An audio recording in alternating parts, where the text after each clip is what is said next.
What is up, you guys? It is your boy Phoenix Brighton here, and welcome to today's video. In today's video, we are going to be talking about the 5 winners and the 5 losers of the 2026 NFL draft. Or, well, not NFL draft, just the offseason in general. Now, before we get into today's video, like and subscribe. We are on the road to getting to 700 subscribers, and I want to get the honorable mentions out of the way before we actually get into them. So there were no honorable mention losers because I felt like there weren't really a lot of losers in the off season. Actually, there is one that I just thought of in the top of my head. Let me put that on the list. But just one quick one I thought on the top of my head. Actually, no, there's 2. Never mind. So there are 3 honorable mentions for the winners, and the first one I have to talk about is the Los Angeles Rams. Now, they did have a great free agency, which is why I almost put them on the list. It was the draft that really held them back for me. Like, literally, if this team just did not win and had an absolute terrible draft, this team probably would have made it on the list, generally. But because of that, I just don't see them on the list. Next team on the list, we have the Cincinnati Bengals. Like, they did the big thing, which is to fix their defense. That was a great thing for them, and I'm so happy that they went and did that, but they weren't quite big enough on the list. Then we have the last team on the list is the Carolina Panthers. The Panthers I did almost consider putting on the list because they had a pretty good offseason, also a pretty good draft. But the one thing I think definitely hold them back was because they overspend for Jalen Phillips. And the Eagles was another one, actually. Just a quick one. I didn't really feel like they had an eventful free agency. Then we have the honorable mentions for the losers list. Started off with the New York Jets. I was just not a big fan of their draft, and the fact we had 3 first-round picks, and I think overall I would give that like a C, is not great. And the only reason why I don't think they made it on the list was because they signed Kingsley Enagbare, and 2, got a steal from Minka Fitzpatrick. Then you have the Arizona Cardinals as well. They also are on this list of the honorable mentions. The reason why they're on the honorable mention list and not there is because they did actually have a pretty good draft, just not including the Jeremiah Love pick. And, they did have a decent free agency, and I did like that they kind of were playing patient and stuff with their draft, with free agency and stuff. But anyways, let's get into the list. And starting off with the first biggest winner of the 2026 offseason, probably the biggest winner, to be honest with you. You have the New York Giants. This team had an incredible offseason. Now, I know I'm probably going to talk about coaching hires and stuff like that a lot, but just the fact they got Jim Harbaugh is just so huge for them, I feel like. And I love the direction that they went with in their offseason planning, like trading Dexter Lawrence for the 10th overall pick was very, very disgusting, man. Like, I don't know how that panned out, but it magically did. They got Tremaine Edmonds. They also got Darnell Mooney, who I think is a solid WR2 option. Signed DJ Reader, which I think was nice. They got Jason Sanders, solid kicker.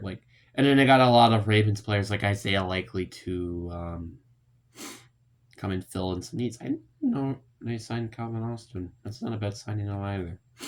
So, overall, they had a pretty good offseason, and I think it's pretty good. Why? And the draft, although maybe a bit controversial at the first round, had a good draft. Maybe not the best draft, I think, out of all the teams, but certainly not terrible, at least. Next on the list, we have the Jacksonville Jaguars, and this is the biggest loser, in my opinion, without a doubt, on this list. And the main reason is because their offseason and your draft. The fact that you did not draft a running back when you lost Travis Etienne is a huge problem. And I don't think they even they drafted a linebacker with one of the final picks of the draft when they needed linebacker. It felt like the positions of need were just not addressed at all in this draft. That is a huge problem because Houston definitely probably got better throughout the offseason. I think the Jaguars got better in the offseason. Tennessee, although overpaid a ton of players, which honestly could have been on this list as a loser, they are going to be better next year. So they're just doing things that aren't good at all for this team. Then you got the second winner on this list, and we have the Kansas City Chiefs. I mean, what do I have to say? This team had a great draft. They had a great free agency. They did a lot of things right. Now, obviously, the draft, maybe like the complaint is like, why are you drafting Peter Woods in round 1 when you could have drafted like Denzel Boston, which is a very good point. But to me, I just like the approach that they had, which was fixing their defense, but also their offense as well. Like getting K9 is such a great signing for them. I don't think he was worth as much money as he got. Don't get me wrong, but I don't think he's going to be a terrible asset to this team. Also, losing Juwan Jennings or Juwan Taylor was also always really good. Then next on the list, we have the 49ers. And I mean, I'm going to be honest with you, there is not like big cut. There wasn't a lot of teams that had like they just had a terrible offseason. Like the Niners did not have a terrible offseason, but it wasn't great either. Like Mike Evans was the only really big positive thing in this offseason. And I guess also drafting Romeldo Height in round 3. That was also pretty good. But the draft, man, was horrible. What are you doing? Like, what was it? Like, what was it? The wide receiver out of Ole Miss who wasn't even expected to be in round 2, maybe even round 3 of the draft, got selected with the first, second round pick, may I add? And also, why are you drafting a running back? This is not a position you need to spend any draft picks on. Because this team just keeps spending draft picks on running backs for no freaking reason. Which is just such a huge problem with this team, and I don't understand why. Like, it's like, again, this team did not have a horrible offseason. Like, I did like some of the things that they did. But I did not like a lot of things that they did as well. Then third winner on this list, I have the Las Vegas Raiders. First of all, I love the fact that the Las Vegas Raiders didn't go on a literal spending spree to make sure that this team is just going to be insane next year. That was a very good move to start off. But also, I liked the simple moves that they did, like trading Tyreek Wilson for a 5th, trading late round picks for Teron Johnson, getting Quay Walker, getting Kwity Paye, getting Tyler Linderbaum, getting Jalen Narrow. Like they did a lot of, I think, smart things, in my opinion, in this offseason, which I think is what they should be doing. And then, obviously, they also just had an insane draft with, like, drafting Jerome McCoy, drafted Fernando Mendoza. Like, they did so many things right in this draft, which I think is so weird for me to say for the Raiders of all teams. Then we got the third loser, and again, I don't hate their offseason, but they definitely did not have a good one. I think this is even probably worse than the 49ers, to be honest with you. We have the Seattle Seahawks. They lost a lot of players in the offseason. Starting off, you had Bafe Mafe. You also lost Cody Bryant. You lost Tariq Woolen. Like, they lost Kenneth Walker. They lost a lot of players in the offseason. They didn't really do much to replace that. I guess like Bafe Mafe was Dante Fowler Jr. Then you had Rick Wallen, which that was Julian Neal. Cody Bryant was Bud Clark. And Kenneth Walker was Jadanian Price. Which I'm just going to be honest with you. Why draft Jadanian Price with the 32nd pick of the draft when you could have just traded back? Which, by the way, I was praising this team to trade back with one of their top picks in the draft, just to go get a running back that wasn't even projected to be on round 1. Maybe even for me, I think, for instance, weren't even until the back half of round 2. It's just insane to me. Like, you know what's the funny part about this? They could have gotten, like, I don't even freaking know. Who is just, like, a really good player? Like, Jerome McCoy. Let's say Jerome McCoy, right? And then they could have used their second round draft pick to get Mike Washington Jr. because I bet you Jermon Price would have probably been not available anymore by that point. But you get what I mean? Like, they could have done that, and that would have been way better. But instead, they did that, and it was kind of not great. Then we got the fourth winner, which is the Miami Dolphins. And I know this might sound a little bit crazy because I did kind of not like their draft. But at the same time, I gotta talk about the fact that they just did actually commit to a rebuild rather than just kicking the can down the road. I'm so glad that they did this because the Patriots, they're going to be a good team for probably quite a while, but the Bills are going to slowly fall off eventually. So the fact that they just said, you know what, let's push the contending window a little bit backwards is totally fine.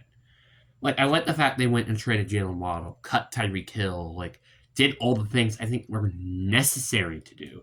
Also, signed Devon Achane was also a very good move, which just happened as of recently when I'm making this video. So, they did so many things right, and I'm glad that they went on their draft to focus at these positions of need, even if it was a bit excessive. Then we have the fourth loser on the list. We have the Minnesota Vikings. I think the one big thing that I just did not like about Minnesota's offseason was the interior defensive line position and how they dealt that throughout the entire offseason. For starters, they lost Jonathan Allen and Javon Hargrave. Both players, may I add, were their starting defensive linemen. So I don't know. Actually, maybe they do have Jonathan Allen still.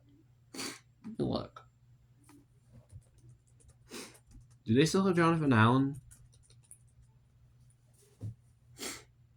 I did not mean to say Jared Allen. I meant to say, look at depth chart. My bad by this, guys, by the way. But obviously, I know for sure they've lost Javon Hargrave. And then they don't have Jonathan Allen. I was right. And then you went and drafted two rookie interior defensive linemen. I wouldn't hate that idea if it weren't for both of them being both round 1 and round 3 picks, respectively, when you still need a running back. I don't hate Jordan Mason. I don't think he's a bad backup running back. It's the fact that I just don't think he could be a workhorse running back. And the fact you just didn't get a replacement. That's my concern. Because I would not hate this team to go and draft a running back in day 2 or early day 3, which they did not decide to do because they went and did that. And also, thinking that Kyler Murray is going to fix all your problems at the quarterback position just doesn't make much sense to me. I just genuinely don't think he will. Could he be better than JJ McCarthy? Maybe. Is he going to fix the problem? Not really. So that's another complaint. Another complaint I have as well is the fact you did not. I don't think they even addressed secondary with their. What was the Vikings second round draft pick? I don't think they even addressed. Yeah, they did not address secondary with their day 2 or day 1 of the draft, which I think is also a problem because this team does not have a good depth chart at corner. It's just so many bad things I just did genuinely not like about this draft. Then the last team on the winners section, we have the Dallas Cowboys. Now, the one thing I will complain, which is almost why I took them off this list entirely, is the fact that they did trade for Rashawn Gary. When more than likely he was going to be available. And also, available as a free agent, and the fact to even give up a 4th. Yeah, maybe a 6th or a 5th or something. Yeah, maybe it would have been worth it, but whatever. But they also did get a lot of help on the defense, which is one of the biggest things for this team. For starters, getting Caleb Downs. That was a great, great idea. Then, the next thing you decided to do, you also decided to get Jalen Thompson. I think that was also a very, very good move by Dallas.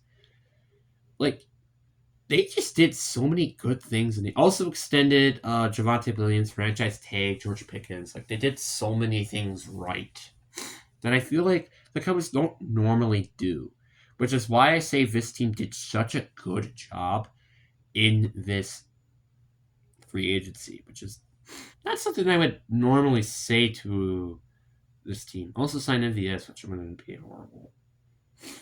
Then the last team on this list, I have the Atlanta Falcons.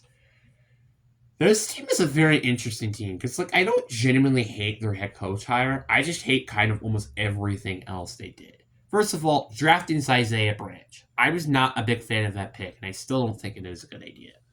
And to think that Darnell Mooney is getting replaced with either Zacchaeus or Jahan Dotson is not good. That's not good at all. Like, Darnell Mooney, at least he's had 1,000-yard receiving season. You cannot say that with these other two receivers. And now you're relying on Zykia Branch, Zacchaeus, and Jahan Dotson to be your WR2 receiver. Now, third, I wouldn't really argue. That's actually a great situation. But two is a bit of an extensive. Also, signing Tua, I understand with the lefty arm quarterback thing, but like, they're both injury prone. So what are you expecting to happen? So it's just kind of a mess. They also didn't really do much to actually even improve on the team anyway in free agency, which is another huge red flag. Like, signing Jawan Taylor isn't a much of an upgrade. Sakas Ipan is not much of an upgrade. You kind of get what I mean. Z Ulchalari isn't much of an upgrade. Like, you kind of see what I mean. They didn't really do anything in free agency to improve this team. And although I like the Avian Terrell pick, they could have went and got wide receiver with that pick. They could have went and got so many other things with that pick instead of corner. Which, again, I'm not saying is a bad thing because the fact he was available is kind of nuts, but it's just a little weird to me.